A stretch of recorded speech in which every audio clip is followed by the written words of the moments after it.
primeiro modelo que eu quero falar para vocês são os chamados cilindros. Cilindros atirantados. Como o nome mesmo já diz, ele é atirantado, por quê? Porque ele é preso através de tirantes, que são esses tirantes aqui. Perceba dois aqui. Você tem dois traseiros, mas o outro a gente não consegue visualizar daqui, né? Ele está ali atrás. Então perceba que o que você tem aqui, você tem um tubo, que chamamos de camisa, dois cabeçotes, o cabeçote dianteiro e o cabeçote traseiro. Isso aqui é só uma fixação, isso é o que nós chamamos de munhão. Munhão é uma fixação, uma forma de fixação. E eu prendo esse tubo contra esses dois cabeçotes, utilizando um tirante travado com porca em suas duas extremidades. Perceba que o que nós estamos dizendo aqui é que o que tem ali é um tubo, ok? Fechado em suas duas tampas. O que significa isso? Se nós olhássemos de uma vista superior, eu estou vendo aqui uma seção quadrada com 4 furos. Se eu não garantir um aperto bem equalizado desses tirantes, ou seja, se eu não garantir que essas 4 arestas, ou seja, que essas quatro vértices desse retângulo, que é o cabeçote, ou um retângulo ou um quadrado, não for apertado corretamente, eu posso, de alguma forma, comprometer esse paralelismo. Ou seja, se eu chamar essa distância de x e essa outra de y, eu posso ocasionalmente ter x diferente de y, o que compromete tanto a vedação do cilindro, bem como a concentricidade entre o êmbolo, que está lá dentro, ok? E a própria camisa e bucha guia da haste. Esse é um ponto sempre de muita atenção para esse tipo de cilindro. Normalmente, esses cilindros possuem uma classe de pressão de trabalho que vai até, no máximo, 210 bar. É mais convencional utilizá-los até 160 bar. Isso não é uma regra, ok? Isso é só o que é mais comum. É um padrão que os americanos utilizam bastante. Vamos falar agora de um outro tipo de cilindro, que eu particularmente gosto muito para as aplicações industriais, que são os cilindros. Vamos botar em amarelo também. Vamos manter um padrão de cor. São os cilindros. Série redonda, alguns chamam eles de mil tape. Ok? Perceba que é um outro conceito agora de fechamento, de construção do cilindro. Então eu tenho aqui uma camisa, que é exatamente esse componente. Eu tenho uma flange, perceba que isso aqui é uma peça bipartida, né? Essa é uma peça e essa daqui é outra peça. Tem uma flange presa à camisa, a extremidade da camisa normalmente ela tem uma ligeira, um batente aqui que trava esse flange aqui na camisa. E do outro lado eu tenho o cabeçote, que eu apoio aqui por cima. E o fechamento entre as duas peças eu faço através de um parafuso. Normalmente essa peça possui rosca. Essa aqui o furo é passante. No nosso caso é exatamente o contrário, né? Falando dos cilindros que eu encontro mais no mercado, mas aqui é o contrário, né? Esta peça é passante e essa possui rosca. Perceba que a cabeça do parafuso está para o lado de cá, né? Provavelmente eu tenho uma rosca nesta peça, ok? Isso é o que diferencia basicamente esse cilindro do cilindro tirantado, a forma de fechamento.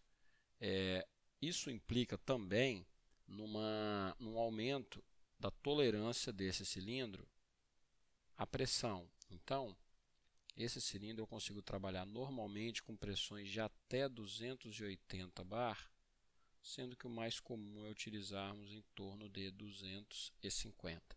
Novamente, isso não é uma regra, não se assusta se encontrar um fabricante que forneça o cilindro com essas características, porém para uma classe de pressão superior ou inferior.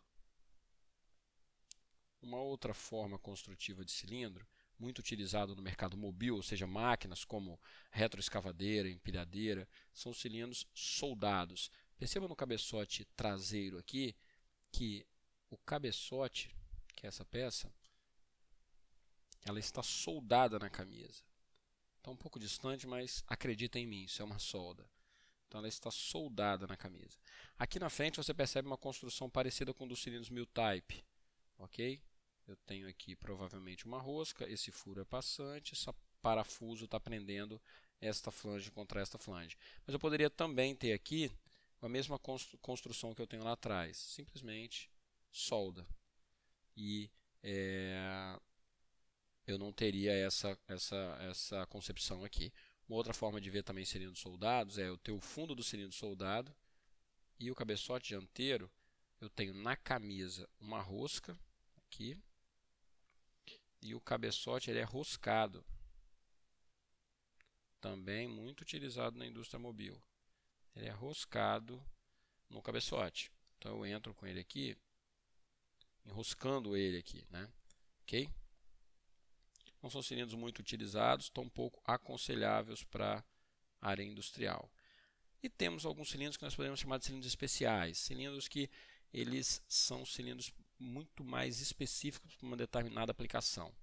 Vamos olhar essa aplicação curiosa que temos aqui. Suponhamos que eu tenha um sistema onde eu tenha um cilindro que ele precisa movimentar uma peça. E essa peça vai passar por alguns estágios. Vamos chamar esses estágios de E alguma coisa. E1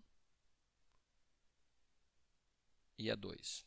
Vamos dizer que em E1 esse bloco será furado. Então, eu teria aqui uma broca. Em E2 ele eu abrirei rosca nessa peça. Então eu tenho aqui um macho, por exemplo.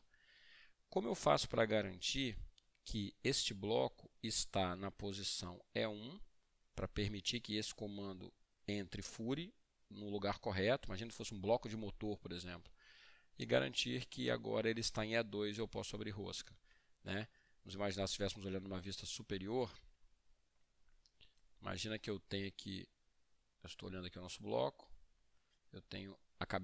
passei por E1 e abri o furo. Quando eu chego em E2 para abrir a rosca, o posicionamento não está correto e a broca, ao invés de descer concêntrica ao furo, ela desça um pouco defasada. Obviamente, eu vou ter um problema de qualidade aqui. A rosca não vai ser aberta da forma correta. Uma forma de fazer isso seria eu colocar um sensor magnético, por exemplo, ou um sensor fim de curso. Se essa peça é metálica, eu boto um sensor magnético aqui. Vou botar em outra cor, né? Muito azul.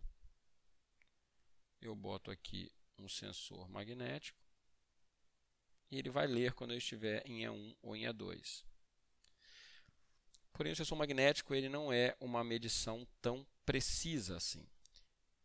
É nesse momento que esses cilindros, que são cilindros com sensor embutido nele, ou seja, os sensores de posição eles estão dentro do cilindro e eles aceitam posições infinitas. É como se eu tivesse infinitos Z's aqui. E como ele funciona, né? Eu tenho aqui atrás uma eletrônica.